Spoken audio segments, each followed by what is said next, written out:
함께 만드는 언론 미디어 합동조합 여기는 국민TV 함께 만드는 언론 미디어 합동조합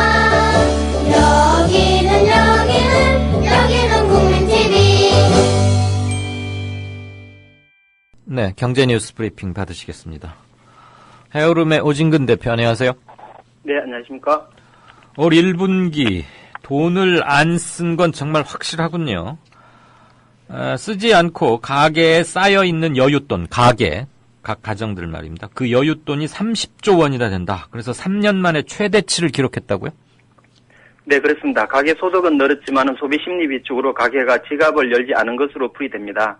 23일 한국은행이 발표한 2015년 1분기 중 자금순환 자료에 따르면 가계 및 비영리단체 잉여자금 규모는 29조 6천억 원으로 작년 1분기 대비 1조 2천억 원 늘어났습니다. 그리고 작년 4분기에 비해서는 2배 이상 늘어난 규모였는데요. 잉여자금이라 하는 것은 예금, 보험, 주식 투자 등으로 굴린 돈에서 빌린 돈을 뺀 것입니다. 통상 1분기는 특별상여금 지급이 있기 때문에 그 소득이 늘어나는 부분이 있고, 그래서 1분기 실질 국민 총소득 GNI 증가율이 4.2%로 5년 만에 최대를 기록한 것이 영향을 미친 바 있습니다. 반면에 소비 증가에 있어서는 인구 고령화와 경기 침체 때문에 소비 심리 악화로 1분기에 0.6% 증가를 거쳤기 때문에 2013년 4분기, 6분기 연속 0%대에 머물고 있습니다. 네, 그러니까 1년 반째 계속 0%대다. 네, 그렇군요. 올 1분기 기업, 정부 그리고 해외 부문은 상황이 어떻습니까?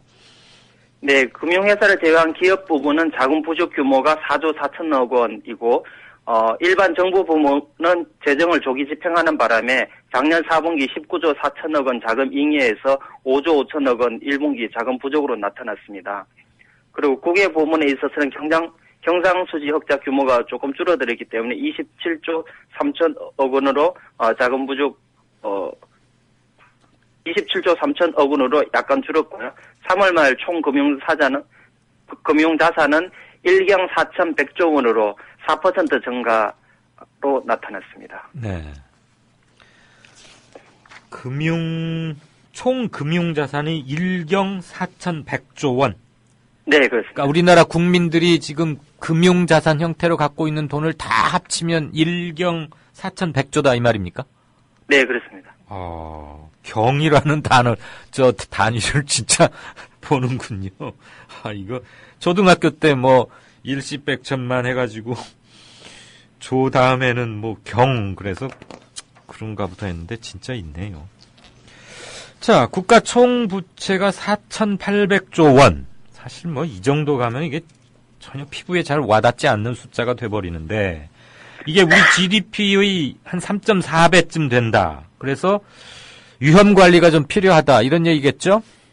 네, 그렇습니다. 한국경제연구원의 국가 총부채의 변동에 따른 위험 요인 점검 보고서에 따르면 2013년 기준으로 정부 관련 부채, 그러니까 공공부문하고 군인연금, 공무원연금 충당 부채하고 금융공기업 부채를 다 합치면은 1960조 원의 빚이 있습니다. 그리고 가계부채가 960조 원, 기업부채가 1910조 원으로 조사됐습니다. 일반 정부 부채 수준은 주요국보다 높지 않지만은 공기업 부채와 가계부채는 매우 높은 수준이다.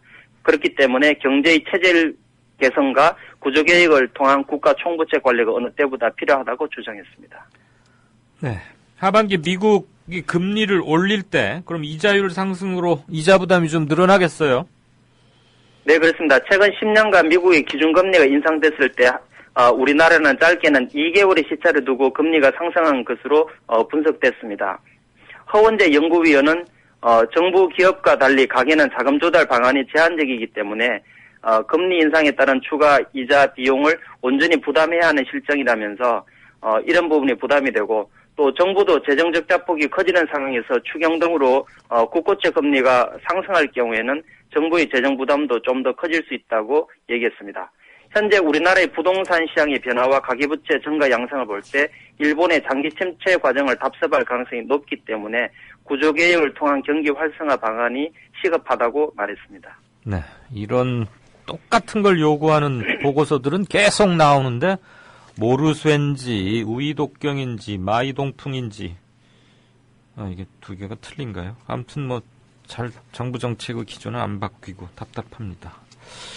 비정규직의 대명사가 됐죠. 장그래. 이 장그래 살리기 운동본부라는 데가 있는데 오는 27일까지 그러니까 한 나흘 닷새 남았군요. 전국적으로 장그래 대행진이 지금 한창 벌어지고 있다고요? 네, 그렇습니다. 지난주 16일 화요일부터 부산, 울산, 창원, 제주 등 남도를 시작으로 충청권을 거쳐서 27일 이번 주 토요일 서울까지 전국에서 비정규직 노동자 대행진이 이어지고 있습니다. 16일에는 경남 창원에서 재벌에게 세금을 최저임금 1만 원이라는 주제로 기자회견 및 캠페인 행진 등이 개최되었고 그 외에도 울산, 제주, 부산에서도 장거래 대행진 선포 기자회견과 노동실태 폭로 행진, 결의대회 등이 있었습니다. 특히 18일에는 양대 노총이 최저임금 1만 원을 요구하는 집회를 했고 기자회견을 열었습니다. 네. 자, 다른 얘기 하나 듣죠. 친구 같은 인간형 로봇. 이게 일본에서 출시됐는데 그 1분 만에 매진될 정도로 호응이 컸다고요? 네, 그렇습니다. 감성인식 로봇은 사람의 표정과 목소리를 인식해서 감정 상태를 파악하고 스스로 움직입니다. 주인공은 일본에서 180만 원 정도에 판매되는 인간형 로봇 페퍼입니다. 일본 소프트뱅크와 중국 알리바바, 대만 팍스콘이 공동 출자해서 판매하고 있는데요. 손정희 일본 소프트뱅크 회장은 로봇이 감정을 갖게 돼서 가족의 일원이자 친구가 될 수 있다고 믿고 있다고 말했습니다. 지난 20일 1,000대를 예약 판매했는데 1분 만에 매진될 정도로 큰 인기를 얻었는데 원래 1만 대 정도 판매할 예정이고요. 이 로봇이 주목받는 것은 스마트폰처럼 어플리케이션을 설치해서 업그레이드가 가능하고 노인과 대화하고 은행이나 가게에서 주문을 받을 수도 있습니다. 그래서 로봇이 산업용 자동차나 반도체 공장에 주로 사용되었는데 이제는 일상 속으로 빠르게 파고들고 있습니다. 그렇군요. 그 이름이 페퍼라고요? 페퍼? 네, 그렇습니다. 후추 그것을 뜻하는 페퍼입니까? 예. 네. 우리나라 카이스트에서 만든 로봇은 휴보라고 해서 예. 미국에서 1등해서 22억 원 상금을 받았다고. 우리나라가 두 군데 기관에서 서로 지능형 로봇, 감성지능형 로봇 만들어가지고 경쟁하다가 또 망신도 뻗치고 막 하면 그랬었죠. 자, 최근 5년 동안 전 세계적으로 모두 83개, 굉장히 많네요. 반도체 생산 시설이 사라졌다. 그러면 우리가 이제 그 나머지 시장을 다 석권해버린 겁니까? 아니면 이게 사양 산업이라 그렇습니까? 일본의 몰락과 미국이 많이 이렇게 주저앉았습니다. 미국과 일본이 좀 많이 쇠퇴하게 됐다? 네, 그렇습니다. 네네. 네, 18일 시장조사업체 IC인사이트에 따르면 2009년부터 2014년까지 5년간 전 세계적으로 83개의 팹, 반도체 제조시설이 문을 닫았는데 특히 일본 반도체 산업의 몰락이 여과없이 반영되었습니다. 일본의 반도체 공장은 3분의 1 수준인 34개나 문을 닫았습니다.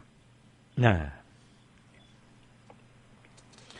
그러면 특히 일본은 오키 반도체, 산요 반도체, 네. 엘피다 등 디램 반도체 업체 세 군데가 다 공장을 문을 닫았고 마이크론이 인수되었기 때문에 굉장히 많이 없어졌고 예. 낸드 플래시 대표 기업인 도시바도 3, 4년간 5개의 팹을 문을 닫았습니다. 네. 그렇군요. 그러면 그래서 전체적으로 반도체 업계 트렌드는 설계만 하고 생산은 TSMC나 삼성전자 등의 파운드리로 맡기는 것이 위험 부담을 적게 하고 시설 투자비를 대폭 줄이는 그런 것이 트렌드로 정착되고 있습니다. 그래서 우리 반도체 SK 하이닉스하고 삼성전자의 마켓 쉐어 시장 점유율이 훨씬 더 넓어지고 커지고 있다 이런 얘기겠죠. 네, 그렇습니다. 네. 그러면 미국이나 일본은 이것을 포기하는 겁니까? 아니면 채산성이 안 맞아서 또는 시장에서 도태된 겁니까?